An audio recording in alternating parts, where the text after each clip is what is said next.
সূর্য নিজের নামে পার্সেল পাঠালো সেনগুপ্ত বাড়িতে। হ্যাঁ বন্ধুরা, অনুরাগের ছোঁয়া আজকের পর্বে এমনটাই দেখা যাবে। বিস্তারিত জানতে ভিডিওটি না টেনে দেখতে থাকুন। অনুরাগের ছোঁয়া আজকের পর্বে মূলত দেখা যায় তিস্তা ভিক্টরকে সেনগুপ্ত বাড়িতে নিয়ে আসায় বাড়ির সকলে ভিক্টরকে চলে যেতে বলে। এবার তিস্তা দীপাকে বললে দীপাও ভিক্টরকে থাকার কথা বলে না। তিস্তা তখন ভিক্টরকে নিয়ে বেরিয়ে যেতে গেলে দীপা ওদের আটকায়, বাড়ির সকলের বিরুদ্ধে গিয়ে ওদের থাকতে দেয়। অন্যদিকে হাসপাতালে সূর্য নিজের কাছে কাউকে ঘেঁষতে দেয় না, নিজেকে গুটিয়ে রাখে।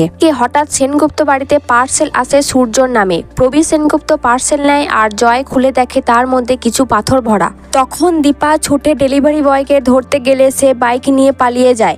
সেনগুপ্ত বাড়ি পুলিশে খবর দিলে বাড়িতে পুলিশ আসে। পুলিশ বলে হয়তো কেউ মজা করছে, কিন্তু বাড়ির সকলে সেটা বিশ্বাস হয় না। এত কিছু ভিক্টর লুকিয়ে দেখে। দীপা সন্দেহ করে ভিক্টর হয়তো এইসব করেছে। তা ভিক্টরকে সরাসরি জিজ্ঞাসা করলে সে তা অস্বীকার করে। দীপার এবার মনে হয় কেউ হয়তো সূর্যর খোঁজ জানার জন্য এইসব করেছে।